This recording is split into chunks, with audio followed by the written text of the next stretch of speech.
What if everything your history teacher told you about where you come from was only half the story?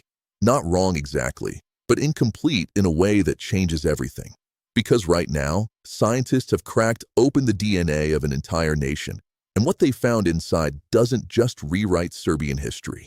It rewrites what we think we know about identity itself. Stick with me, because this is one of those stories where the further you go, the stranger and more beautiful it gets. Let's start with the official version, the one in the textbooks. Serbia's national story goes something like this. Slavic tribes migrated into the Balkans around the 6th and 7th century. They settled the land, built communities, developed a culture, and eventually became the Serbian people we know today. Clean, simple, logical. Except when scientists actually tested the DNA of Serbian people, that clean, simple story didn't hold up. Not partially, not in a few footnotes. Completely. Because the dominant bloodline running through Serbian veins today is not primarily Slavic. It's something much, much older. Something that was rooted in this land thousands of years before the Slavs existed as a people. And the wildest part? No one can fully agree on where it originally came from. Now, here's where it gets interesting. In 2022, a research team at the University of Belgrade published a major genetic study. They tested over 1,200 Serbian men from different parts of the Balkans, specifically looking at paternal DNA. The line passed directly from father to son, generation after generation. What they found stopped the researchers cold. The single most dominant lineage in Serbian men, by a wide margin, was something called haplogroup I2A. In the region of Old Herzegovina alone, nearly 46% of men carried this genetic marker. Nearly half.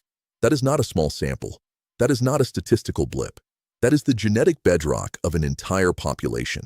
Here's the problem. Haplogroup I2A is not Slavic at all. When you go to Russia, Poland, Ukraine, the places where Slavic culture and identity actually originated, I2A is almost non-existent.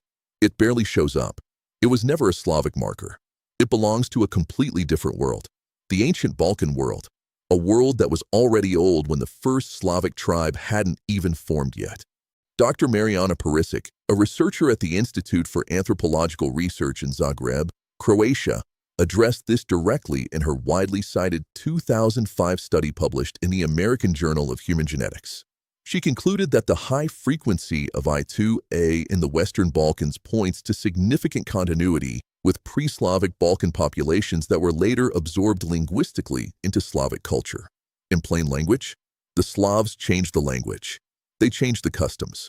But the ancient Balkan blood was already in the soil, and it stayed. So where did this ancient bloodline actually come from? Follow this thread, because it leads somewhere almost no one expects. Dr. Iosif Lazaridis is a geneticist at Harvard Medical School. He's one of the most respected figures in ancient DNA research alive today. In multiple studies published in the journal Nature, his team traced the movement of human populations across Eurasia across thousands of years. And his research points to something remarkable about haplogroup I2A. This lineage appears heavily concentrated in the Cucutini Tripilia culture, a prehistoric civilization that covered modern-day Ukraine, Moldova, and Romania between roughly 4,800 and 3,000 BC. These weren't scattered farming villages. At their peak, Cucutini Tripilia settlements housed tens of thousands of people. They were among the largest population centers anywhere on Earth at the time, one of the ancient world's great civilizations. And they carried I2A. Now here's the twist that reframes the entire migration story.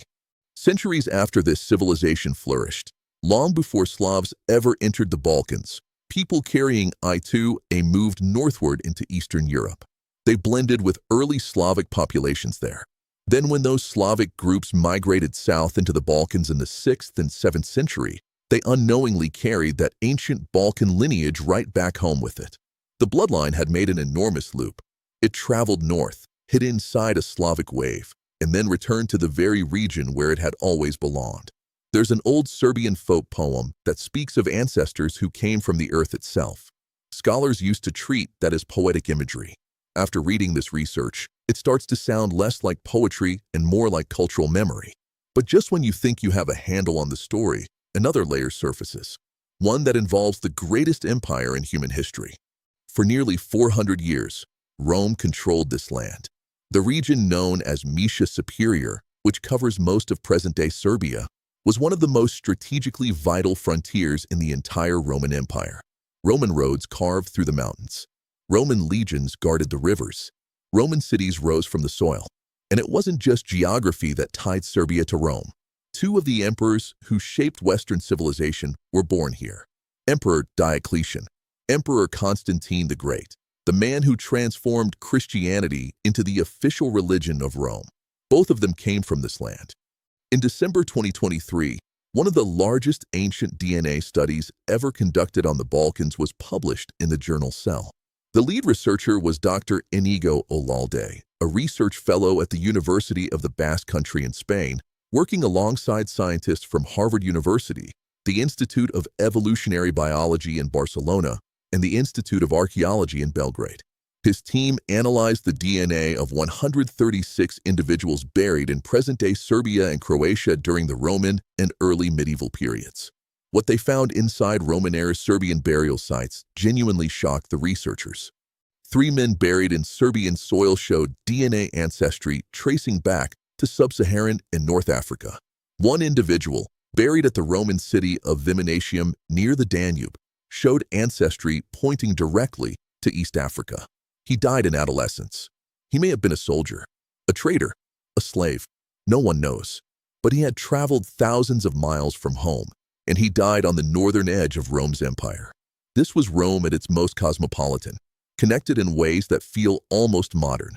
And yet, despite 400 years of Roman roads, Latin language, Roman religion, and Roman coins flowing through this region, the pre-Roman Balkan genetic structure survived almost entirely intact beneath it all. Dr. Olalde's study stated it directly. Despite extensive militarization and cultural influence, the researchers found little ancestry contribution from peoples of Italic descent. Rome's culture conquered this land. Rome's genes, for the most part, did not. Then came the migration that history calls a conquest, but science describes as something far more complicated. In the 6th and 7th century, the Western Roman Empire had already crumbled. The Byzantine Empire was weakening. Into that vacuum, Slavic tribes poured southward into the Balkans in one of the largest population movements in European history. The standard textbook version is straightforward. The Slavs arrived. The old population disappeared. A new people took their place. Dr. Olalde's 2023 study found something different. The ancient DNA from Serbian and Croatian burial sites from people who lived after the Slavic migrations showed both incoming Slavic ancestry and local pre-Slavic Balkan ancestry present simultaneously in the same individuals. The two populations didn't replace each other. They merged. The study estimated that Slavic ancestry accounts for roughly 30 to 60% of the genetic makeup of modern Balkan people. But the other 40 to 70%, that was already there. Ancient, indigenous, stubbornly persistent. And when scientists ran a full genomic comparison, modern Serbs plotted genetically between Eastern European Slavic populations and Southern Balkan groups like Greeks and Bulgarians. Intermediate between two worlds, belonging completely to neither. The Slavic language won, the Slavic culture won, but the ancient Balkan genome refused to be erased. Which brings us to the question sitting at the center of this whole story. Who exactly were the pre-Slavic people that the Slavs merged with? A genetic study published in early 2026 titled The Genetic Origins of the Serbian People laid it out clearly. Before the Slavic migrations, this land was home to 3 distinct ancient populations: the Illyrians, the Thracians, and the Romanized Balkan peoples who had absorbed centuries of Roman culture while keeping their ancient blood largely unchanged. None of them called themselves Serbian. None spoke Serbian. None practiced Orthodox Christianity, but their biology persisted through every transformation layered on top of them. Dr. Lazaridis' 2016 study in Nature, co-authored with researchers from over 30 institutions worldwide, confirmed that Neolithic farmers entered the Balkans approximately 8,000 years ago, migrating from Anatolia and mixing with local hunter-gatherers already living here for generations. That mixture formed the genetic foundation that still exists in modern Serbian DNA today. Think about what that means. 8,000 years. The same underlying bloodline surviving beneath every empire, every religion, every political border ever drawn across this land. And beneath even the Illyrians and Thracians, there's one more ancient layer, one that connects Serbia to something even older and even farther away. 5,000 years ago, long before Rome, long before the Slavs, long before the Illyrians built their first city, a group of nomadic horsemen swept westward across Europe from the east. They came from a vast grassland north of the Black Sea called the Pontic-Caspian steppe. Scientists call them the Yamnaya people. Historians call them the Proto-Indo-Europeans. They didn't just bring their genes. They brought language. The proto-language these people spoke eventually became Sanskrit, Latin, Greek, Persian, English, and Serbian. Every major Indo-European language on Earth today traces its ancestry to the tongue of these Bronze Age writers. Their genetic marker, haplogroup R1a, is detectable in Serbian men right now, today, in 2026. A direct paternal thread stretching from a Bronze Age horseman on the Ukrainian steppe to a person walking the streets of Belgrade. Ancient DNA extracted from 5,000-year-old skeletal remains found in present-day Serbia confirmed that this steppe ancestry entered the Balkans during the Bronze Age and never left. The burial customs at these Serbian sites mirror exactly what archaeologists find thousands of miles to the east. The same red ochre powder dusted over the bones. The same horse sacrifices. The same crouched position of the body in the grave. The same fingerprint of a people who crossed a continent. A nomad's language. A farmer's land. A hunter-gatherer's ancient blood. All three living inside every Serbian person today. But then came an empire that ruled this land for 500 years. And what the DNA recorded during those 5 centuries is perhaps the most surprising finding in this entire story. In 1389, at the Battle of Kosovo, the Ottoman Empire defeated Serbian forces. For the next nearly 500 years, this land was under Ottoman control. 500 years is not a short time. That's longer than the United States has existed. Long enough, you would think, to completely reshape the genetics of a population. Conquerors, settlers, administrators, soldiers. 5 centuries of contact should logically leave a massive genetic mark. And yet, the DNA analysis of modern Serbs shows only minimal Anatolian and Near Eastern ancestry. Far less than 5 centuries of shared borders and population contact would normally produce. How? The answer, researchers believe, is the Serbian Orthodox Church. While the Ottoman Empire controlled the politics, the Church controlled the community from within. It preserved genealogical records. It maintained cultural boundaries. It kept communities largely endogamous, meaning people married within their own group generation after generation. The Church functioned as a genetic firewall without ever intending to be one. Dr. Gordon Locke, a biochemist and geneticist at the University of Zagreb and co-founder of the Genos Research Center, has noted in multiple studies that Balkan populations show remarkable genetic stability across historical periods despite intense external political pressure. The people bent. The DNA did not. The Ottomans left enormous marks on Serbian culture. The architecture, the food, the hundreds of Turkish loanwords still embedded in everyday Serbian speech. The music, 5 centuries of Ottoman presence shaped all of it. But the genome moved in a different direction entirely. It barely shifted. Now we arrive at the finding that even the scientists were not fully prepared for.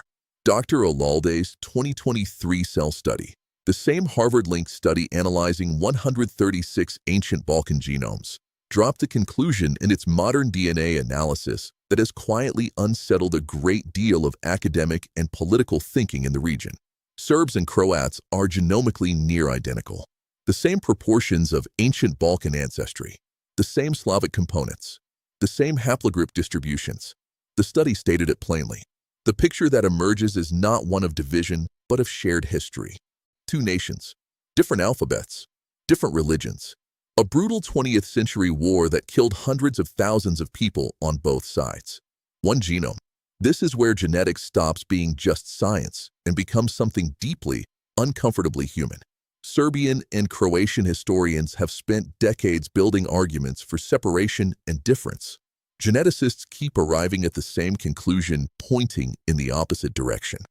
And then there's one final unresolved thread in this story. A semi-nomadic, Romance-speaking people scattered across the Serbian highlands called the Vlachs. Their DNA mixes Roman-era Balkan ancestry with ancient elements that no existing migration model fully explains. Their language is related to Latin, not to any Slavic tongue. They have lived alongside Serbs for over 1,000 years, and science still cannot fully account for where their distinctive DNA originated. They are sometimes described as a ghost population, living proof that the Balkans still holds genetic secrets that no one has fully unlocked. Step back now and look at the full picture. Serbian DNA contains the blood of Paleolithic hunter-gatherers who lived along the Danube 10,000 years ago. It holds the DNA of Neolithic farmers who walked out of Anatolia 8,000 years ago, carrying agriculture into a new continent. It carries the ancestry of Bronze Age steppe nomads who arrived 5,000 years ago, speaking the first ancestor of the Serbian language. It holds traces of Illyrian and Thracian tribal peoples, of Roman soldiers and traders who arrived from 3 different continents, of Slavic migrants who pushed south in the 6th century, of Ottoman-era communities that maintained their boundaries against enormous pressure, all of it compressed into a single genome. The 2026 review paper on Serbian genetic origins concluded that Serbian ethnogenesis reflects what the researchers called Slavic cultural and linguistic transformation superimposed upon an indigenous Balkan genetic foundation. Dr. Lazaridis and Dr. Carlos Laueza-Fox of the Institute of Evolutionary Biology in Barcelona confirmed that Serbs today carry between 30 and 60% Slavic ancestry, which means 40 to 70% of their DNA is pre-Slavic, ancient, Balkan, older than the very concept of Serbia itself. Here is what science cannot answer, no matter how sophisticated the analysis gets. It can trace where each strand of DNA traveled from. It can date it, map it, follow it across continents and millennia, but it cannot tell you what it means. Every Serbian alive today carries the biology of people who had no word for Serbia, no concept of Orthodox Christianity, no knowledge of the Serbian language, no idea that centuries later, all of their separate bloodlines would converge in the same river valley and call themselves one people. If your ancestors include a Yamnaya horseman, a Thracian tribesman, a Bronze Age farmer, a Roman soldier, and a Slavic migrant, and the descendants of all of them together are called Serbian, then what exactly is Serbia? It's not a bloodline in the pure sense anyone imagined. It's not simply a border or a migration route. It's something older and stranger and more layered than any single origin story can contain. And honestly, that's not a weakness in the identity. That's the whole point. Every civilization that ever lasted was built on layers, on convergence, on the stubborn refusal of human beings to be reduced to a single story. If this kind of deep history gets under your skin the way it gets under mine, share this with someone who thinks they already know where they come from. Because the science is making very clear that most of us don't. Not fully. And maybe that's the most fascinating discovery of all.